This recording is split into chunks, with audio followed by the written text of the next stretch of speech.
성경 바라보기 6째 시간 하도록 하겠습니다. 지금까지 우리가 성경을 어떻게 바라볼 수 있는가 여러 가지 이야기들을 나눴습니다. 지금부터는 성경을 바라보지 않는 게 어떤 것인가 여러분에게 신뢰를 들어서 이렇게 말씀을 드리도록 하겠습니다.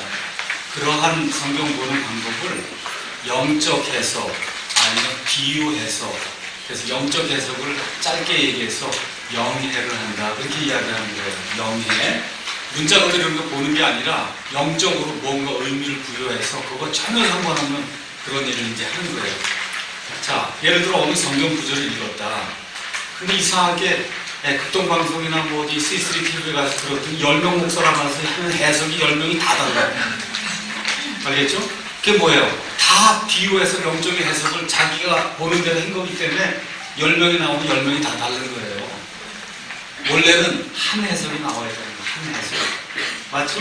여러분 편지를 읽었는데 10명이 다 달리 읽으면 어떻게 하냐고. 편지가 읽으면 누가 엄마가 읽어도 딸이 읽어도 아들이 읽어도 다 똑같은 편지, 아빠에게서 온 편지면 똑같은 편지 해야 되잖아요. 그러니까 어려운 일이 아니다. 왜 그래요? 성경을 엉뚱하게 자기 생각으로 풀기 때문에 문제가 생겨 이런 걸 비유 해석이라고 이야기하는 겁니다. 예를 들어 사무엘기상 17장 40절 가서 보시면 그러면 다윗이 골리앗하고 싸우는 그런 이야기가 나옵니다. 다윗이 무엇을 갖고 싸우느냐? 무린매를 갖고 싸워요. 무린매는 이렇게 긴 줄에다가 이 가운데 여기 부분에다가 가죽을 댔어요. 그래서 그 가죽 그 사이에다가 돌을 집어넣고 탁 돌리면은 던지면은 그러고 가서 사자도 죽이고 뭐 지금 이거 같은 경우는 이제 골리앗도 죽이고. 그래서 이제 다윗이 골리앗하고 싸우러 갈 때 이 무린매를 갖고 가면서 돌을 몇 개 갖고 가야 되잖아. 그래서 가서 봤더니 5개 시내에서 돌을 가지고 이제 가는 그런 내용이 나옵니다. 자, 그러면 어떤 목사가 서서 이 5개 돌은 믿음, 소망, 사랑, 평안입니다. 이러고 이제 그날 설교를 하면 우리 삶에 골리앗 같은 것이 다가올 때 믿음, 소망, 사랑, 기쁨, 평안 이 5개 돌로 우리가 이걸 이겨야 됩니다. 이렇게 설교한다든지 혹은 뭐 용기, 힘, 인내, 권능, 그렇죠? 하나님의 견인 뭐 이런 거 해갖고 이게 5개 돌이다 이렇게 얘기하면 이 사람이 비유 해석을 하는구나. 들을 필요가 없는 거예요. 그 5개 돌은 뭐예요? 시내에서 가져온 5개 돌 그 외에는 아무 의미가 없는 겁니다. 이해하시겠죠? 네, 아무 의미 없는 거예요. 자, 어떤 목사가 이제 서서 선한 사마리아 사람한테 이야기를 하는데 제가 여기 있는 그대로 한번 읽겠습니다. 이제 목사가 이제 설교를 하는 거예요. 자, 우리가 한번 누가복음 10장의 선한 사마리아 사람의 비유를 보도록 하겠습니다. 한 사람이 예루살렘에서 여리고로 내려가다가 강도를 만났지요. 그런데 그게 무슨 얘기냐면 예루살렘은 교회이고 여리고는 세상입니다. 교회에서 세상 밖으로 나가면 반드시 강도를 만나게 되어 있습니다. 그래서 우리는 여리고로 내려가지 말고 예루살렘에 머물러야 합니다. 또 만약 강도를 만나서 피투성이가 됐다면 이게 죄악에 물들었다는 거죠. 그럼 포도즙과 기름으로 치료를 받아야 되는데 포도즙은 예수님의 피요, 기름은 다 아시다시피 성령입니다. 예수님의 피와 성령으로 치료를 받아서 우리 영혼의 상처를 고쳐야 하는 거죠. 그리고 더욱더 다 치료를 받으려면 그러면 데나리온 2개가 필요한데 이거는 뭐냐? 신약과 구약 성경입니다. 그리고 더 심하게 이제 얘기하는 사람은 어떻게 강도 맞는 자를 태우고 가는 짐승은 다리가 몇 개죠? 4개지 않습니까? 이게 바로 사복음서입니다. 그렇죠? 우리는 이 사복음서라는 짐승을 타고 가야 그래야 우리가 영적 상태를 치유받을 수 있습니다. 여러분 제가 이야기하는 거 이해하시겠죠? 이렇게 설교가 나오면 이건 아니구나. 이거 전혀 아닌 겁니다. 비유 해석하는 거예요. 그렇죠? 또 어떤 목사는 심지어 사마리아 사람이 이제 예수님인데 거기 2 데나리온이 사실은 2000년을 가리킵니다. 또 그렇게 얘기하는 거예요. 그래서 이 사마리아 사람 이 사건이 있으니 약 2000년이 지난 지금 이 시기가 예수님이 다시 오는 재림의 시기다. 그러니까 우리가 이걸 준비해야 된다고 사마리아 사람 읽는 가운데 2 데나리온을 가지고 재림 설교를 하면 실제로 그렇게 해요. 실제로 제가 이 설교 비평학을 읽는데 가서 보면 정용섭이라고 하는 이 목사님이 우리나라 하여튼 모든 유명하던 목사 한 50명, 60명을 설교 비평을 했어요. 설교 비평 3권인가 4권의 책을 써서 그 안에 뭐 무슨 목사 뭐 이름을 대면 다 아는 그 목사들 이 사람 이게 틀렸고 하면 너무 잘 써서 진짜 맞는 말이에요. 다 잘 써놨어요. 거기 한 목사가 이렇게 설교한다니까요. 네, 사마리아 이 사람이 2데나리온이 이게 하나가 1000년에서 2000년이다. 그래서 지금 이걸 일꾼은 제일입니다. 이렇게 해서 설교를 해요. 거기에. 네. 그러니까 전후 문맥이 뭐예요? 예수님께서 누가 강도 만난 자의 이웃인가 이걸 알려주려고 지금 예수님이 말씀해 주는 거 아닙니까? 그렇죠? 내 이웃을 내 자신과 같이 사랑하라. 여기 이 사람은 예루살렘에서 여리고로 내려갈 수밖에 없는 사람이에요. 그렇지 않습니까? 이 사람 보고 예루살렘에만 머물러야 된다 이런 설교를 하는 거 전혀 맞지 않는 거죠. 그래서 문맥과 전혀 무관하게 해석하고는 그 말씀하신 예수님의 의도나 그 말씀을 들은 율법사의 반응 이런 거 전혀 고려하지 않고 비유나 상징으로만 해석하면 그 말씀을 통해서 예수님이 주시고자 했던 그 메시지는 전혀 못 받는 거예요. 그렇죠? 이런 스타일의 성경 해석을 우리가 비유 해석이라고 이제 얘기하는 겁니다. 이단은 거의 다 비유 해석을 해요. 이단이 일단 되려면 비유 해석을 하지 않고는 그러면 이단이 될 수가 없습니다. 이단이. 자, 그러면 우리나라 지금 가장 큰 이단이 이제 신천지는 무엇을 들고 그렇게 이야기하는 거냐? 마태복음 가서 한번 보겠습니다. 마태복음 13장에는 우리 예수님께서 하늘의 왕국의 신비를 설명하는 그런 내용이 나와 있습니다. 하늘의 왕국의 신비. 이걸 설명을 다 하시면서 예수님이 13장 34절에 이런 이야기를 이제 하십니다. 13장 34절에 예수님께서 이 모든 것을 우리에게 비유로 말씀하시고 우리 올바른 성경에는 비유가 없이는 그들에게 말씀하지 아니하셨다. 그렇게 이야기하는 거예요. 그렇죠? 이거 지금 개혁 성경에는 비유가 아니면 말씀하지 않았다. 그렇게 번역이 되어 있어요. 이게 무지무지한 차이예요. 그렇죠? 예수님이 이들에게 모든 말씀을 했는데 신천지 얘기는 모두가 다 비유라는 거예요. 비유가 아니면 말씀하지 않았다니까 예수님이 얘기하면 몽땅이다 뭐라는 거예요? 비유라는 거예요. 그렇죠? 아니면이 되면 몽땅이 비유가 되는 거고 비유가 없이는 안 했다는 얘기는 예수님께서 이런 어떤 진리를 가르쳐 주려고 하는데 잘 이해를 못하니까 사람들이 그러니까 그때마다 하나하나 비유를 들어서 이건 이런 거다 하고 비유를 들어서 설명해 줬다는 거예요. 영어로도 아주 간단하게 비유가 없이는 영어로 without a parable 비유를 사용하지 않고는 그런 뜻이에요. 그렇죠? 그렇게 돼서 신천지에서 이야기하는 것은 뭐냐? 저 이만이라고 하는 사람이 성경 창세기부터 이 계시록이 몽땅이 다 비유라는 거예요. 이 비유인데 이 비유를 풀 수 있는 키는 이만이만 가지고 있다는 겁니다. 이만이만. 그래서 거기로 들어와야만 이 성경이 풀린다는 거예요. 이 사람들 주장은. 네. 신천지가 뭐예요? 새 하늘과 새 땅을 반자로 표현하는 게 신천지예요. 그게 어디서 열리냐? 저 과천에서 열린다는 거예요. 네, 과천에서. 네, 그렇게 열린다는 거예요. 그런데 거기에 몇십만이 간다니까 지금. 네, 몇십만이 가요. 거기 자랑스럽게 많은 목사들이 신학교 하기 좀 다 버리고 그리고 우리에게 와서 쓸데없는 걸 다 학교에서 배웠고 이제 드디어 이 이만희 선생님이 이걸 통해서 확실한 걸 알게 됐다. 이렇게 이제 이야기하는 거예요. 그러니까 이 사람들은 성경에 나와 있는 창세기부터 요한계시록 다 뭘로 풀어요?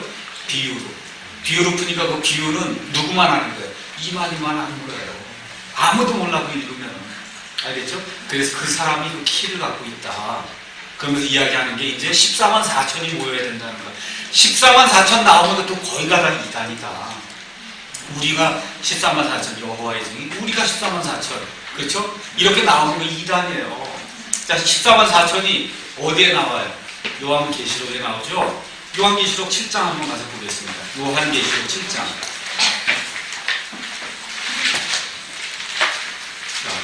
요한계시록 7장 제가 여러분에게 지금까지 알려준 것대로 여러분이 한번 답해 보시기 바랍니다.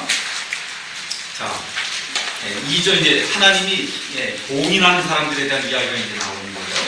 자, 3절에 이르되 우리가 우리 하나님의 종들의 이마 안에 인을 지고 그들을 봉인할 때까지 땅이나 바다나 나무를 해하지 말라 하더라. 4절 또 내가 봉인된 자들의 수에 대하여 들었는데 이스라엘 자손의 모든 지파에서 봉인된 자가 14만 4천이더라. 이렇게 기록이 되어 있어요. 맞습니까?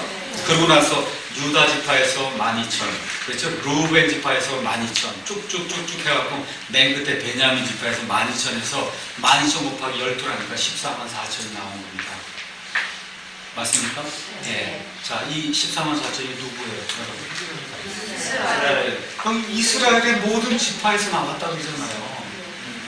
이스라엘의 모든 지파 누구예요? 유대인을 얘기하는데 이 반란기 때 이스라엘의 12지파에서 12,000명씩이 나와서 그래서 하나님의 왕국의 복음을 선포하는 그런 일을 지금 한다는 그 얘기를 하고 있는 거예요. 그래서 여기 이 신천지는 들어가면 다 당신은 유다지파야, 당신은 루벤지파야 해서 지파로 또 다 나눠서 12,000명씩 나누고 다 지파로 분리를 해주는 거야. 이거대로. 그렇죠? 그렇게 하는 거예요. 왜? 이게 영적인 해석, 비유 해석을 하니까. 신천지만 그런 게 아니에요. 장로교회도 거의 가다 여기는 이거는 구원받은 사람들입니다. 그렇게 이야기하는 거예요. 구원받은 사람들입니다. 아니에요. 여기 나와 있는 이 사람들은 이스라엘 자손의 모든 지파, 12지파에서 각각 12,000명씩 나와서 그래서 이 예수님의 왕국이 다가오는 그 시점에 뭘 선포해요? 왕국의 이 복음을 선포하러 다니는 그런 사람들이다. 자, 예수님께서 오셔서 그 얘기하다 하늘의 왕국이 가까이 왔느니라. 나중에 이제 설명하겠지만 천국이 아닙니다. 천국은 헤븐이에요. 헤븐이 가까이 온 게 아니라 킹덤 오브 헤븐이 가까이 왔어요. 그게 무슨 얘기예요? 하늘에서 땅에 임하는 메시아 왕국이 가까이 왔어요. 왜? 내가 왔으니까. 그걸 지금 천국으로 번역해 놓다 보니까 우리 한국 사람들 마태복음 예수님 벌써 천국 하는구나. 천국으로 거기 있는 지금 말씀을 듣는 지금부터 2000년 전에 예수님 광야에서 말씀을 듣는 사람 다 누구예요? 유대인들이에요. 그 유대인들이 메시아를 지금 사모하는 가운데 우리를 구속해 줄 사람이 누군가 그래서 지금 메시아를 지금 사모하는 가운데 그렇죠? 회개하라. 침례자 요한이 나타나서 어떻게 해요?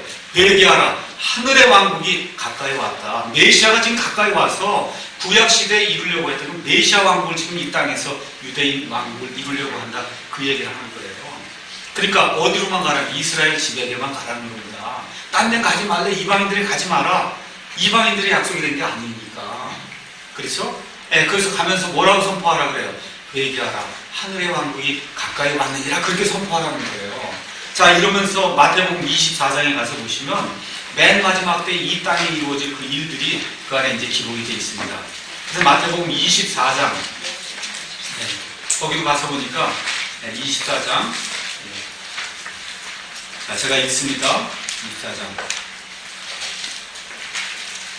14절 먼저 13절부터 제가 읽을게요. 13절 그러나 끝까지 견디는 자 곧 그는 구원을 받으리라 이렇게 나오는데 24장 앞부터 이야기해 주는 게 여러분이 좋을 것 같으니까 3절 가서 봅니다. 내가 그분께서 예수님이 올리브산에 앉으셨을 때 제자들이 은밀히 그분께 나와 이르되 우리에게 말씀해 주소서 어느 때에 이런 일들이 있으리이까 주께서 오시는 때의 표적과 세상 끝의 표적이 무엇이냐 지금 묻는 거예요. 재림의 때에 대해서 얘기하는 겁니다. 맞습니까? 재림의 때. 그 얘기를 했더니 예수님이 쭉 얘기를 하면서 13절 그러나 끝까지 견디는 자 곧 그는 구원을 받으리라 이렇게 얘기한단 말이에요. 그렇죠? 그러니까 교회에서 목사님이 또 이거 갖고 끝까지 충성봉사 하라는 거예요. 충성봉사. 그렇지 않습니까? 이건 뭐예요? 문맥에 벗어난 거예요. 끝이 어디냐? 그 다음에 왕국의 이 복음이 모든 민족들의 증언되기에 온 세상에 선포되리니 그제야 뭐가 와요? 끝이 오는 거예요. 그러니까 교회 충성봉사하고 목숨 내거는 게 끝이 아니고 이 환란기 7년 환란기 이거에 끝이 온단 말이에요. 언제? 왕국의 이 복음이 모든 민족들에게 선포가 될 때 끝이 온단 말이에요. 은혜의 복음이 아니고 나중에 다시 한번 설명하겠습니다. 은혜의 복음이 아니고 지금은 예수님의 피로 값없이 은혜로 구원받는 데 그걸 지금 우리가 선포하고 다니잖아요. 그렇죠? 근데 여기는 그게 아니라 또 개혁성경이 그래도 천국복음이라고 했으니 아니에요. 그게 아니라 왕국의 이 복음 회개하라. 어떻게 됐어요? 예수님 왔습니다. 왕국을 주러 왔어요. 근데 받아들여야 안 받아들여요? 안 받아들이니까 왕국이 연기가 되죠. 마태복음 23장에 주의 이름으로 오시는 이여 할 때까지 너희가 다시는 나를 보지 못하리라. 왕국이 연기가 된단 말이에요. 그렇죠? 그럼 나중에 이제 천년왕국이 시작이 되기 전에는 이스라엘 백성이 주의 이름으로 오시느니 하고 예수님을 맞아들이겠죠. 그러면 이제 뭐가 이루어지는 거예요? 이 땅에 왕국이 이루어지는 거예요. 그러니까 그 전에 왕국이 가까이 온다고 선포하러 다니는 사람이 있어야 되겠죠. 그렇죠? 그 선포하러 다니는 사람이 여기 유대인들이 여기 나와 있는 게 그 14만 4천이 그 일을 하러 다니는 그런 사람들이다. 예. 그러니까 이게 뭐예요? 유대인들이에요. 왕국의 이 복음입니다. 천국 복음이 아니고. 예. 이렇게 이제 이야기하면서 거기도 또 15절, 16절 가서 보세요. 이게 교회라고 이야기하면 이제 큰일 나는 겁니다. 제가 몇 가지만 이야기할게요. 그런즉 대언자 다니엘을 통해 말씀하신 바 황폐하게 하는 가증한 것이 거룩한 곳에 선 것을 너희가 보거든 누구든지 읽는 자는 깨달을지어다. 이거 제가 설명했죠. 데살로니가 후서 2장에 하나님의 성전에 누가 들어간다고 그랬어요? 적그리스도가 들어가서 자기를 보이면서 하나님이라고 그런다고 그랬잖아요. 그런 일이 일어나니 이게 다니엘을 통해서 말씀하신 바 가증한 게 거룩한 곳에 서는 거예요. 그러면 어떤 일이 생기냐? 그때 유대에 있는 자들은 개혁 성경은 산으로 도망하라. 그래서 교회에서 어떻게 산이 교회입니다. 교회 열심히 와야 됩니다. 그 얘기하는 거거든요. 아니에요. 뭐예요? 산들로 도망하래. 유대 지방은 산이 많기 때문에 산들로 일단 도망해야 되는 거예요. 그렇죠? 그 다음에 19절. 그날에는 아이벤 자들과 젖먹인 자들에게 화가 있다. 이것도 어떻게 해석해요? 아이벤 아직 전도를 많이 못했다. 그렇죠? 네, 그러니까 젖먹이는 자들, 어린 이가 있다. 이런 걸 이제 해석을 하는 거예요. 아니에요. 도망가려고 하는데 애가 배거나, 알겠죠? 젖먹이가 있으면 못 도망간다고, 못 도망가. 적그리스도가 지금 아마겟돈 전쟁이가 하면서 쫙 밀고 들어오는데, 이것은 못 도망가는 거예요, 여기가. 그렇죠? 네, 그러면서 너희의 도피하는 일이 겨울이나 안식일에 일어나지 않도록 너희는 기도하라. 그럼 너희가 누구예요? 안식일 지키는 사람들이. 유대인이지. 여기는 다 유대인 이야기하는 거예요. 겨울 그러니까 영적으로 차가운 때 이렇게. 그럼 큰일 나는 겁니다. 그리고 전혀 아니에요. 이 구절에 냉랭한 때 이거. 그렇죠? 믿음 생활하다 뭐가 축 처진 때 이런 때 예수님 오시면 안 되는 거 아니에요. 그런 얘기하는 게 전혀 아니라 진짜 겨울. 아시겠죠? 진짜 겨울. 그러면 유대가 겨울이면 저 오스트레일리아는 뭘까? 호주는 여름이죠. 그렇죠. 여름이에요. 그렇죠? 네. 그 얘기를 하는 거예요. 안식일은 누구만 지켜요? 네. 근데 적그리스도가 들어올 때 안식일에 되면 도망갈 수 있어요? 없어요? 없어요. 그러니까 그렇게 되지 않도록 그렇게 하나님께 기도하라는 거예요. 그래서 여기 마태복음 24장에 나와 있는 그 모든 말씀은 다 누구에게 얘기하는 거예요? 이스라엘 백성에게 얘기하는 거지. 이런 걸 가지고 교회에다 적용을 해서 그냥 끝까지 충성해야 된다고 이렇게 나오면 그러면 이거는 성경을 잘못 해석하는 거다. 잘못 해석하는 겁니다. 그래서 여기 가서 보니까 7년 환란기에 맨 끝에 가면 왕국이 만다. 그렇죠? 그거를 선포하러 다니는 사람이 있다는 온 세상에 누구예요? 이 12지파에서 나온 유대인 14만 4천 명이 그 일을 하러 다닌다는 지금 그 내용이 계시록 7장인지 이렇게 기록이 돼 있는 겁니다. 거기 나와 있는 12지파 12,000명은 진짜 유대인이에요? 네, 맞습니다. 진짜 유대인. 아니, 우리예요? 아니에요. 우리는 그 전에 휴거돼서 올라가는데 뭘 선포하러 다닙니까? 맞습니까? 네, 환란기 임하기 전에 공중에서 나팔 소리 나면 올라가는 거예요. 우리는. 네, 예수님의 몸에 속한 건 다 올라가는 거예요. 심지어 우리 몸에 손톱도 머리카락도 이거 다 속해 있는 거지 몸에. 그렇죠? 그 코도 있고 눈도 있고 어떤 사람은 나는 눈이니까 올라간다. 이 손톱도 다 올라가는 거기 때문에 예수님의 몸에 속해 있으면 다 올라가는 거예요. 부분 휴거되고 열심히 일하는 사람은 올라가고, 그렇죠? 열심히 일하는 사람 올라가고 조금 좀 냉랭하다. 그러면 못 올라가고 그런 거 아니에요. 예수님의 몸에 속해 있으면 머리털 하나로 다 올라가는 거예요. 그렇죠? 머리털 하나라고.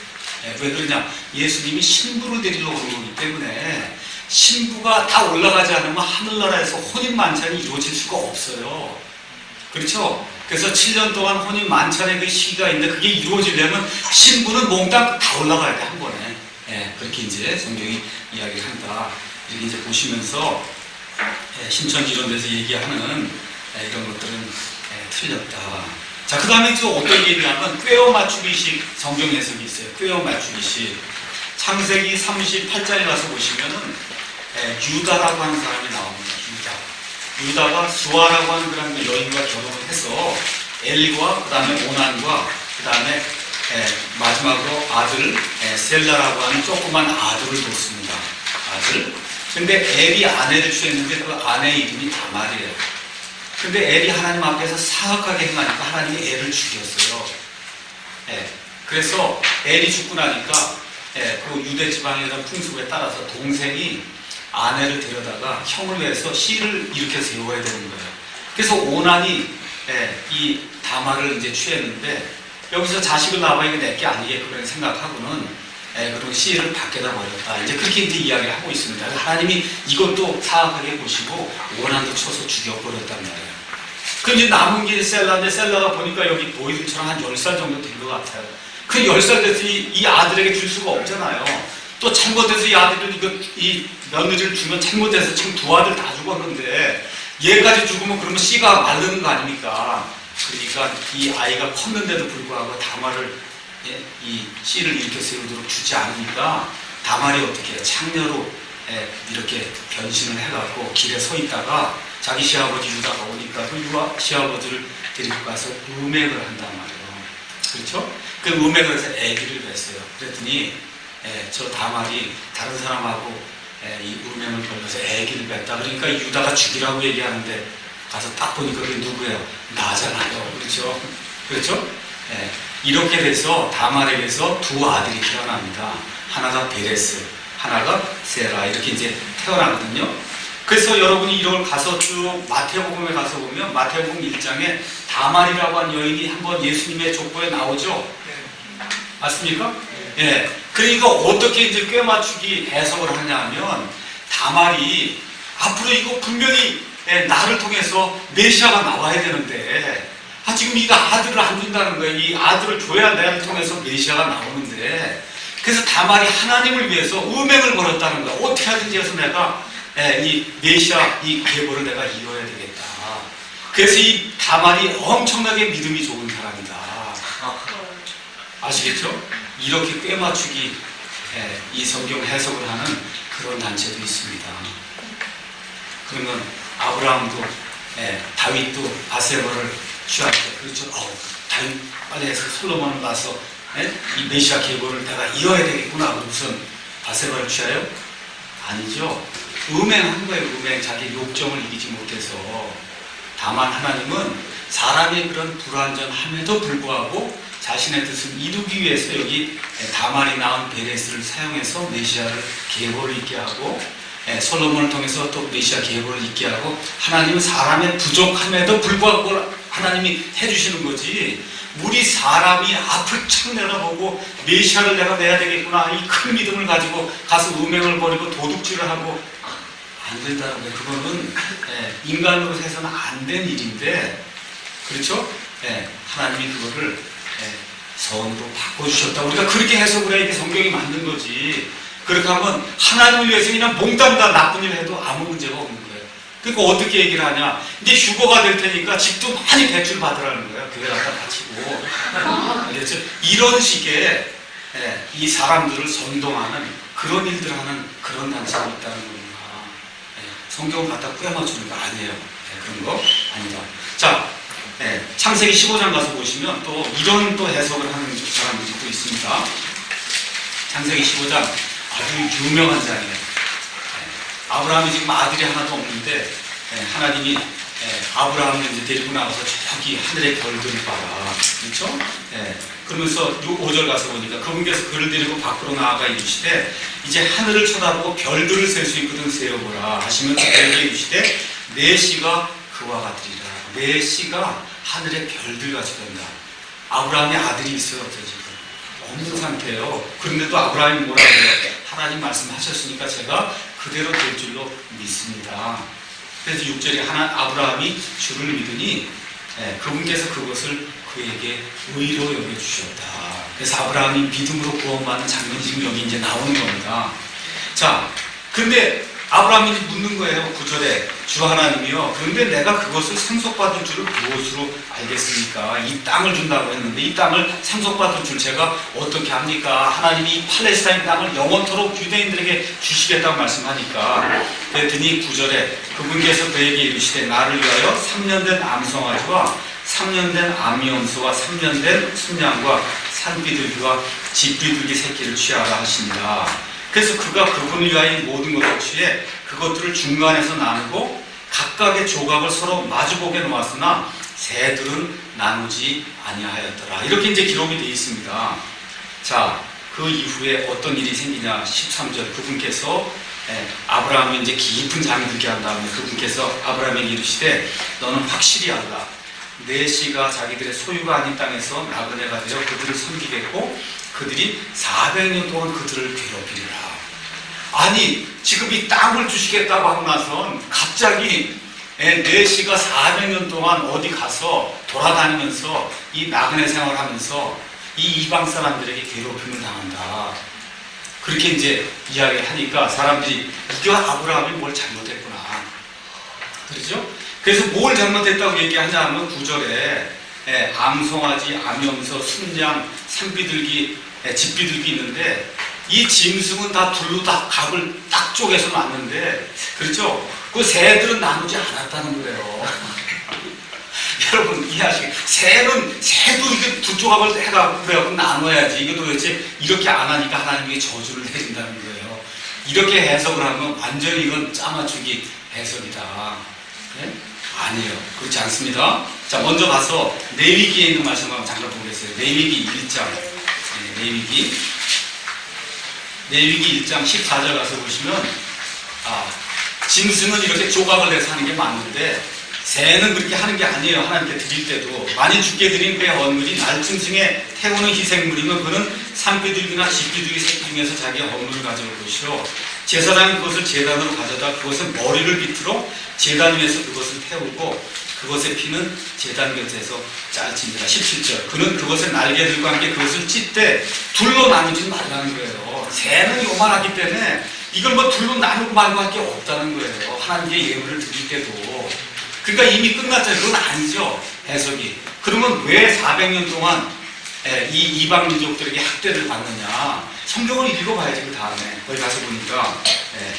그 다음에 이제 16절, 15절 너는 평안히 내 조상들에게 가겠고 또 충분히 나이 들어 묻힐 터이나 그들, 내 씨들은 내 세대만의 여기로 다시 오리니 그 다음에 이유가 나와요. 이는 왜냐하면 아모리 족속의 불법이 아직 충만하지 아니하기 때문이다. 지금 그 얘기를 하는 거예요. 자 보세요. 지금 이 가나안 땅을 하나님이 주신다 그래요. 가나안 땅에 지금 살고 있는 족속이 누구예요? 가나안 족속이에요. 그 가나안 족속 중에 한 부족, 가장 큰 부족이 아모리 족속이에요. 그러니까 아모리 족속은 곧 가나안 족속이에요. 가나안 족속은 곧 아모리 족속인데 하나님이 가나안 족속을 심히 싫어하시죠. 아모리 족속은 심히 싫어해요. 그래서 심지어 애들까지 하나님 다 죽이라 그래요. 가나안 땅에 들어가거든 그들이 행하는 모든 것 절대 본받지 말고 그들에게 딸을 주지도 말고 그들에게서 딸을 데리고 오지도 말라. 안 된다. 그렇죠? 하나님이 그렇게 이제 말씀하시면 아주 철저히 미워하고 이 신전들 다 쳐부수고 그렇게 하라는 말씀하세요. 근데 하나님은 공의의 하나님이에요. 그렇죠? 그게 무슨 얘기냐? 지금 이 팔레스타인 땅에 지금 있는데 지금 있는 아모리 족속을 하나님이 그렇게 하기에는 이들의 불법이 아직 그렇게까지 악하지 않다는 거예요. 그런 상태에서 하나님이 불의를 행하시는 거지 그렇게 하지 않은데 가서 다 죽이라고 그러면 안 되잖아요. 그래서 어떻게 해요? 이집트 땅에 이 이스라엘 백성이 가 있는 동안에 그렇죠? 거기서 한 민족을 이루는 동안에 또 여기 있는 동안에 아브라함의 씨가 이 가나안 땅에 그대로 있으면 아브라함 명령 안 되고 가나안 족속이 다 둘러싸갖고 다 죽이면은 그 민족 형성이 안 된단 말이에요. 그러니까 어떻게 해요? 이 요셉을 먼저 보내고 이렇게 해서 요셉의 이집트에 가서 고센 땅에서 평안한 가운데 한 민족을 이룰 수 있도록 하나님이 만드시는 중에 여기 지금 땅에 누가 남아있어요? 아모리 족속이 남아있는데 그렇게 해서 400년이 흐르게 되면 그때는 하나님의 공의가 더 이상 이들을 봐줄 수 없는 그런 지경에 이른다는 거예요. 그때 이들을 불러서 와서 치라고 얘기하면 하나님이 불의를 행하는 게 아니잖아요. 여러분 이해하시겠습니까? 이렇기 때문에 지금 하나님이 이런 말씀을 하시는 건데 새를 안 쪼개갖고 그래서 지금 이 너희 씨가 이렇게 고난당할 거다. 그거 아닙니다. 자 이렇게 한 가운데 17절 가서 보니까 왜 짐승을 쪼갰냐 이것도 이제 설명합니다. 해가 져서 어두울 때 연기 나는 화로가 보이며 타오르는 등불이 그 조각들 사이로 지나가니라. 바로 그날에 주께서 아브라함과 언약을 맺으며 이르시되 내가 이 땅을 이집트의 큰 강에서부터 저 큰 강고 유프라테스 강까지 내 씨에게 주었노라. 자, 옛날 사람들은 언약을 맺을 때 어떻게 언약을 맺었나? 염소나 아니면 무슨 황소나 이거를 두 조각을 딱 냅니다. 두 조각을 해서 이렇게 놓고는 그 사이를 지나가는 거예요. 나도 지나가고 저 사람도 지나가요. 그럼 뭘 얘기하는 거야? 이 약속 안 지키면 죽는 거야. 뭐 그렇게 하는 거예요. 약속 안 지키면 너 죽는 거야. 소처럼. 알겠죠? 이렇게 언약을 옛날 사람들은 맺었어요. 근데 지금은 보니까 누구만 지나가요? 누구만 지나가요? 조각들 사이고. 그러니까 무슨 얘기하는 거야? 아브라함 뭘 하든 안 하든 이건 누구에게만 달렸다는 거야? 나에게만. 이거 안 지키면 나 죽는다고 얘기하는 거야, 하나님이. 아시겠죠?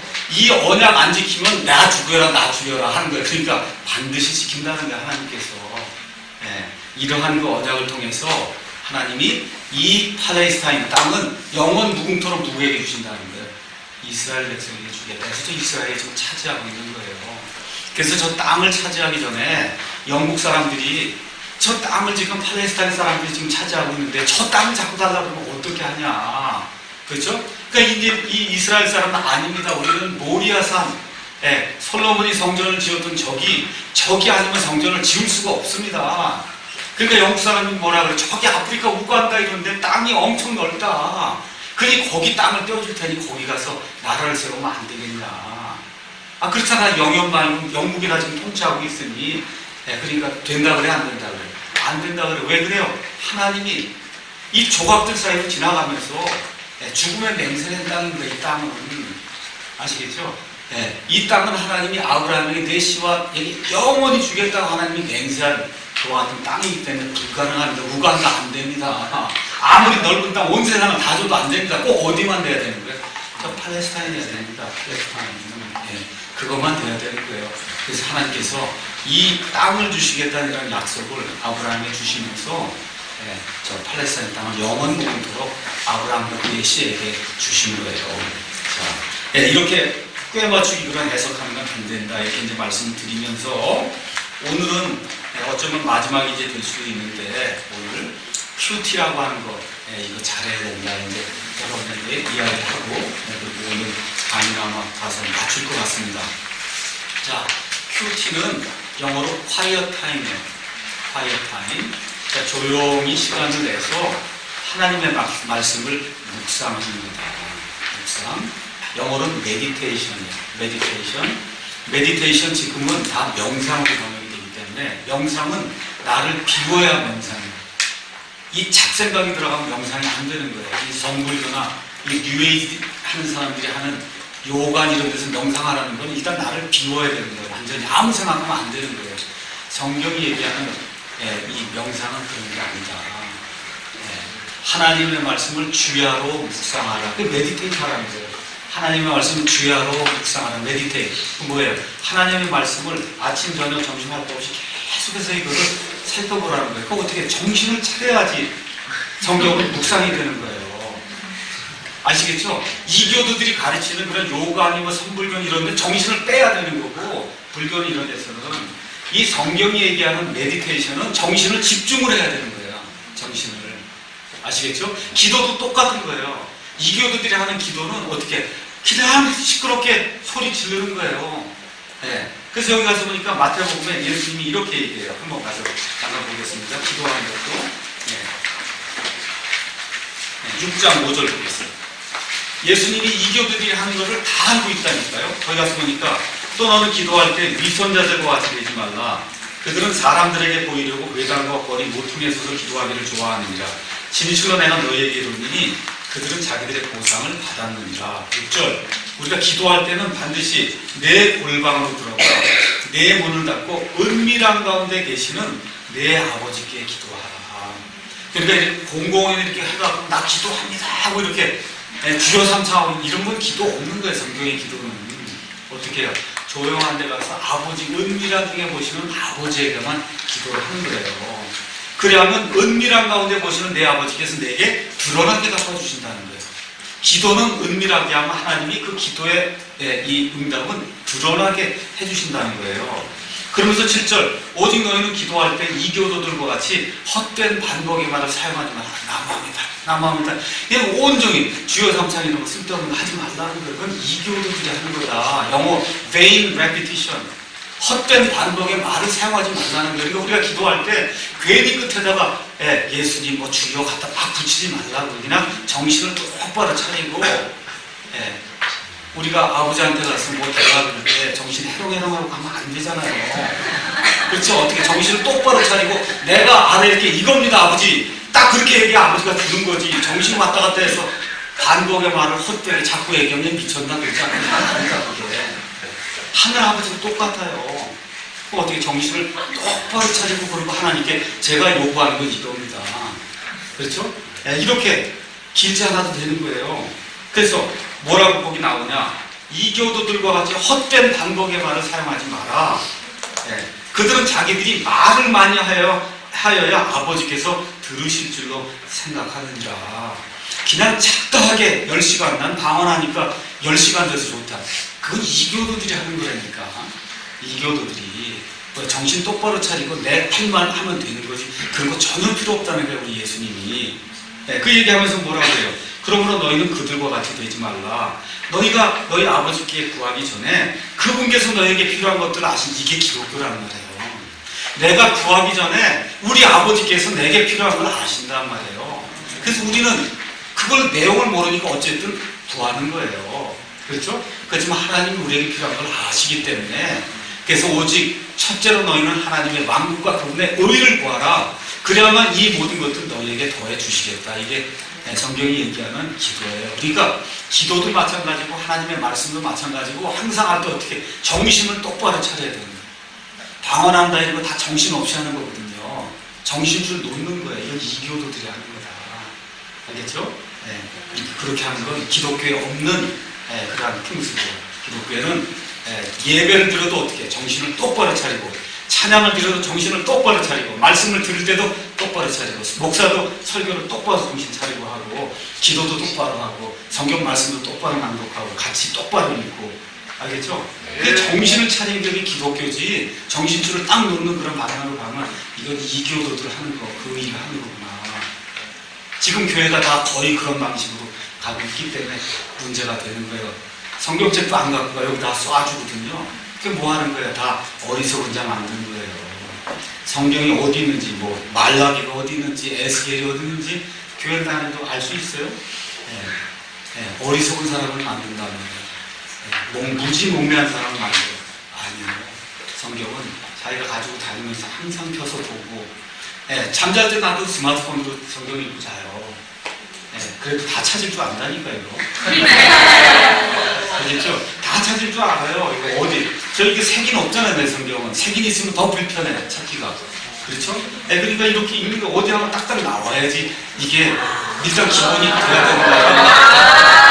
이건 자랑하는 게 아니라 자랑하는 게 아니라 우리가 하나님의 사람이면 이 기본이다. 어떻게 되면 나와야지 이게 그렇게 되는 거야. 자, 하여튼 제가 말씀드리려고 하는 건 성경 말씀을 읽든 알겠죠? 기도를 하든 정신을 차려야 되는 거예요. 알겠죠? 우리 그리스도인은 정신을 차려야 되는 거예요. 정신을 안 차리면 썸바디가 들어오는 마음이라고. 마음이가 들어와요. 자, 그래서 콰이어 타임을 할 때도 조용하게 시간을 내서 하나님의 말씀을 정신을 집중해서 읽는 거예요. 이게 도대체 무슨 말씀인가? 그렇죠? 이 말씀이 누구에게 주어졌는가? 그렇지? 역사적으로 이게 어디에 해당되고, 이거 다 읽으면서, 이건 나에게는 이렇게 해당이 되겠구나. 이런 거 이제 하는 게 그게 콰이어 타임이에요. 좋은 거예요, 원래 콰이어 타임이. 얼마큼 시간을 따로 떼어내서 하나님의 말씀을 읽고, 그 외에 또 감사해서 또 기도도 하고, 좋은 거예요. 30분이고 뭐, 시간 내서 그렇게 하면 좋은 거예요. 근데 지금은 콰이어 타임이 그게 아니에요, 지금은. 그런 콰이어 타임이 아니고, 그룹에 이제 갔어요. 그럼 그룹 리더가 자 오늘 어디 가서 몇 절 읽읍시다 하고 우리 큐티를 다 나누자 그런다고. 그럼 어때? 오늘 읽은 것 중에서 하여튼 무조건 한마디 해야 되는 거야. 그렇죠? 무조건 한마디 나한테 은혜가 됐다고. 일단 은혜가 됐다고 얘기를 해야 된다고. 그게 없으면 그냥 큐티는 꽝인 거예요. 그게. 이런 큐티 하면 안 된다. 알겠죠? 그렇게 하려니까 큐티 하려고 어떻게 준비를 해갖고 하는 거, 뭐 멋있는 말을 해서 은혜를 좀 끼쳐야 되겠구나. 그렇죠? 얘도 자꾸 뭐 그러면서 해갖고 가는데 그게 아무 소용이 없는 거다. 그게 뭐야? 비유 해석하는 거야. 그게 아까 제가 말씀드린 대로 성경을 읽고는 성경에 있는 얘기를 해야 하잖아요. 그렇죠? 그러니까 작은 화분 하나를 보고도 하나님의 손길이 막 느껴지고 성경 한 구절에서도 나만 아는 그런 놀라운 그런 진리가 나온다. 다른 사람은 한 번도 발견한 게 없다. 이렇게 나오는 거예요. 이 사람은 조금 이상한 사람이에요. 네? 이상한 거예요. 이걸 읽었는데 여태까지 지난 2000년 동안 어느 누구도 이런 해석을 한 적이 없어요. 나만 했다는 거야. 아, 그럼 이 사람 정신이 이상되구나. 그 이상하면 되는 거예요. 그럴 리가 없다. 그럴 리가 없어요. 네. 아, 하나님이 이걸 읽고 누구나 다 이 뜻을 알기를 원하시지. 그렇지 않습니까? 네. 어떻게 2000년 만에 이 사람이 처음으로 이걸 뜻을 발견할 수 있겠냐고. 그건 아니잖아요. 그러니까 그런 스타일의 큐티가 나오면 이건 아니구나. 이렇게 이제 생각을 해야 됩니다. 그래서 이런 스타일의 이제 묵상을 하다 보면 말씀을 깨닫고 하나님의 음성의 귀를 기울이기보다는 점점 자기만의 감동적인 이야기를 개발해서 사람들에게 들려주는 쪽으로 이제 방향이 이제 기울을 저 감동적인 얘기 했더니 사람들이 다 좋아하는데 다음부터 또 준비해 가야 되겠구나. 이렇게 이제 되는 거예요. 한마디로 사람을 위한 생각, 남을 감동시키기 위해 하는 생각을 하는 이런 매너리즘에 이제 빠지기 시작하면 그리고 성경이 우리에게 주어진 목적을 완전히 상실하게 되는 겁니다. 그러다 이제 큐티 파트너가 바뀌면 또 내용이 그럼 성경 말씀이 다른 걸로 바뀌는 거야. 똑같은 성경 말씀인데 A에게는 이렇게 큐티해놓고 B가 오면 이건 이 사람의 상황에 맞춰서 이렇게 성경 해석이 나오면 그거는 안 되는 거다. 그렇죠? 네, 그래서 어떤 유명 강사가 와서 이제 우리 김대웅 선생님 예를 들면 그렇게 얘기하는 거예요. 사람의 여기 입술 위에 요 코하고 요 사이에 인중이라는 게 있죠. 이게 푹 파였다는 거예요. 그렇죠? 이 푹 패인 이 골은 태어나면서 하나님이 내가 너를 사랑한단다 얘야. 이건 너와 나와 비밀이다. 이렇게 이제 하면서 입을 다물도록 꼭 눌렀기 때문에 인중이 생겼다는 거예요. 이렇게. 그래서 그 자국이 생겼고 아기는 그 비밀을 말씀하면 안 되기 때문에 어려서는 말을 못하는 거다. 이렇게 이야기를 한다는 거예요. 네. 들어보면 야, 그거 참 오묘한데. 성경에 그런 말이 있어요? 없잖아요. 그건 다 그 사람만 생각할 수 있는 거예요. 그 해석은 오직 그 사람만 생각할 수 있는 거예요. 이런 게 2000년 만에 한 번씩 나오는 해석이다. 이런 거는 아니에요. 아시겠죠? 이런 큐티하면서 이런 거 하면 안 된다. 그래서 큐티의 폐해를 만들어낸 이런 실수는 논리적인 사람보다 주로 감성적인 사람들이 이제 많이 걸리는 겁니다. 성경과 기독교는 명확한 논리를 기본으로 해요. 이 안에 모든 말씀이 논리적으로 기록이 되어 있어. 하나님이 온 우주 공간을 만드시고 수십 족의 별들이 있는데 지금 부딪히지 않고 이렇게 다닌다고. 그렇지 않습니까? 그럼 하나님이 얼마나 과학적이고 논리적이시겠어요. 이 사람 안에 이 세포가 수백 이게 있을 텐데, 그렇죠? 이게 조금이라도 고장나면 사람이 바보가 되는 거잖아요. 불구가 되고. 그 하나님이 다 그걸 컨트롤하고 있으니 얼마나 논리적이고 과학적이냐. 그렇기 때문에 이 과학적이고 논리적인 상식적인 게 기본이고 그 다음에 은혜와 감동 스토리가 와야 된다는 겁니다. 근데 이런 명확함, 명백한 거 이런 것들은 다 간과하고 감상적인 묵상, 뭐 하나님 은혜가 어떻다 그러고 하는데 들어보면 그거 들으나만 하는 그런 얘기거든요. 그런 이야기들도 이거 뭘 나누겠다고 그러고 이렇게 해갖고 오면 그러면 하나님이 주시고자 하는 1차적인 의미를 전혀 발견할 수 없다는 거죠. 그렇죠?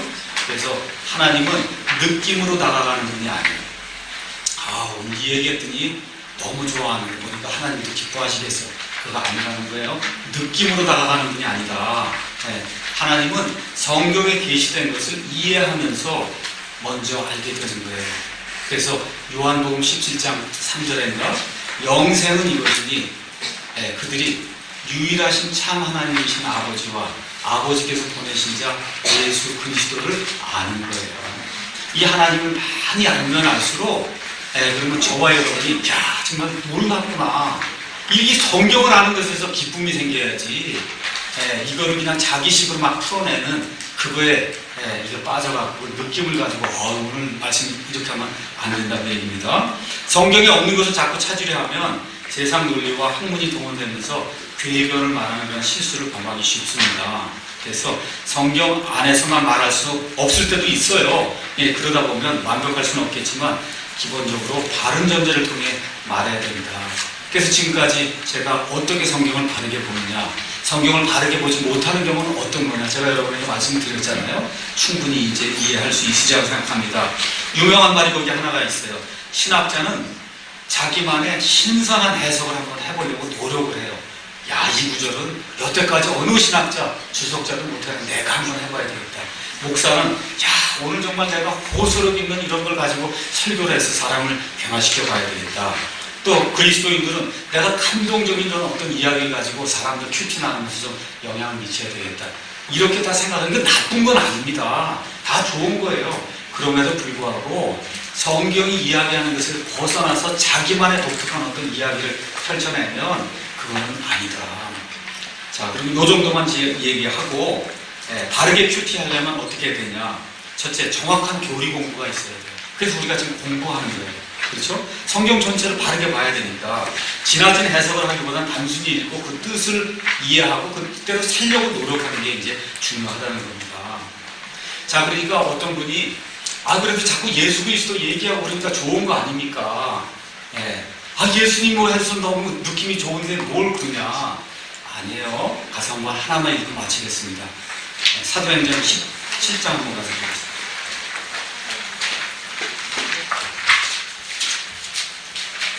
예수 이야기한다고 해결이 되는 게 아니다. 사도행전 16절. 바울이 빌립보에 갔습니다. 거기 마그들인 어떤 소녀가 있었어요. 16절. 우리가 기도하러 갔다가 정치는 영에게 사로잡힌 어떤 소녀를 만났는데 이 소녀는 정치는 것으로 자기 주인들에게 많은 이득을 가져다 주더라. 바로 그 소녀가 바울과 우리를 따라오며 소리질러 이를 때 이 사람들은 지극히 높으신 하나님의 종들로서 우리에게 구원의 길을 보여주는 사람들이라. 나쁜 얘기 하나라도 있어요, 이 안에? 있어요, 없어요? 이 정치는 영에 사로잡힌 소녀가 바울과 쫓아다니면서 이 사람들은 뭐라 그래요? 거기에 나와 있는 그대로 지극히 높으신 하나님의 종들로서 우리에게 구원의 길을 보여주는 사람이다. 틀린 말 있어요, 없어요? 하나도 없다고요.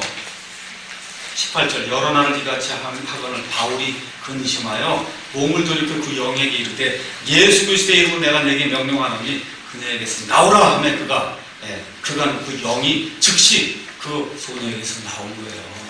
예수 얘기한다고 다 되는 게 아니다. 아시겠죠? 마귀도 얼마든지 이 세상에 예수님이 오셨을 때 예수님이 지극히 높은 하나님의 아들이라는 걸 제일 먼저 알아본 사람이 존재가 누구예요? 마귀들이에요. 유대인들 가운데 알아본 사람 아무도 없어요. 마귀들만 쫓아나왔고 뭐라 해요. 당신은 지극히 높으신 하나님의 아들입니다. 예수님이 어떻게 물러가라 그러잖아요. 그렇죠? 그러니까 뭐 묵상이고 뭐 명상 큐티 한다고 하면서 뭐 예수님 어쩌고 얘기하는데 그게 다 아니다. 어떤 예수냐 이거예요. 여기 있는 예수님이에요. 여기 있는 예수님. 알겠죠? 이 성경에 기록된 그 예수님만 얘기해야지 쓸데없이 사람의 어떤 감정을 이렇게 부추기거나 그래도 그렇게 해갖고 뭐 좀 거짓말이라도 예수님께 영광이 되면 어떠냐. 하나님은 그런 거 안 받아요. 거짓말을 통해서 영광 받는 거 하나님은 안 하십니다. 하나님은 뭐 무슨 힘이 없어요? 왜 그래요? 그렇잖아요. 그런 거 절대 안 하세요. 그렇기 때문에 우리는 여기 하나님의 말씀만을 가지고 큐티를 해야 돼요. 깊이. 그래서 아까 제가 기도하면서 처음에 시작했던 것처럼 성경 말씀을 많이 알면 알수록 하나님의 이 구원의 역사가 얼마나 큰 것인가. 다시 말씀드려, 하나님이 얼마나 거룩하고 하나님 보실 때 나는 얼마나 더러운가. 이게 날이 갈수록 커져야 되는 게 간격이. 진짜 너무너무 내가 부족한데 이걸 살려주기 위해 하나님이 오시는구나. 이게 날이 갈수록 커져야 되는 거예요. 죄를 조금만 져도 더 센시티브해서 민감해서 이러면 안 되는데 이렇게 돼야 돼요. 그렇죠? 하나님의 말씀을 사랑하니까 자꾸 성경 말씀을 읽게 되고 이러면 사람이 거룩하게 변하는 그런 역사가 이 성경을 공부하는 게 그게 나타나야지. 어떤 지적인 호기심 뭐 이랬다 저랬다 그건 들어도 되고 안 들어도 이런 건 전혀 필요 없는 거다. 그렇죠? 그래서 사람의 귀를 즐겁게 해주는 거, 호기심을 자극시켜주는 거 이런 일들은 전혀 필요가 없어요. 여기 성경이 뭐라고 얘기하느냐, 이게 저와 여러분의 성경 공부의 메인 핵심이 되어야 됩니다. 오늘 여기까지 하겠습니다.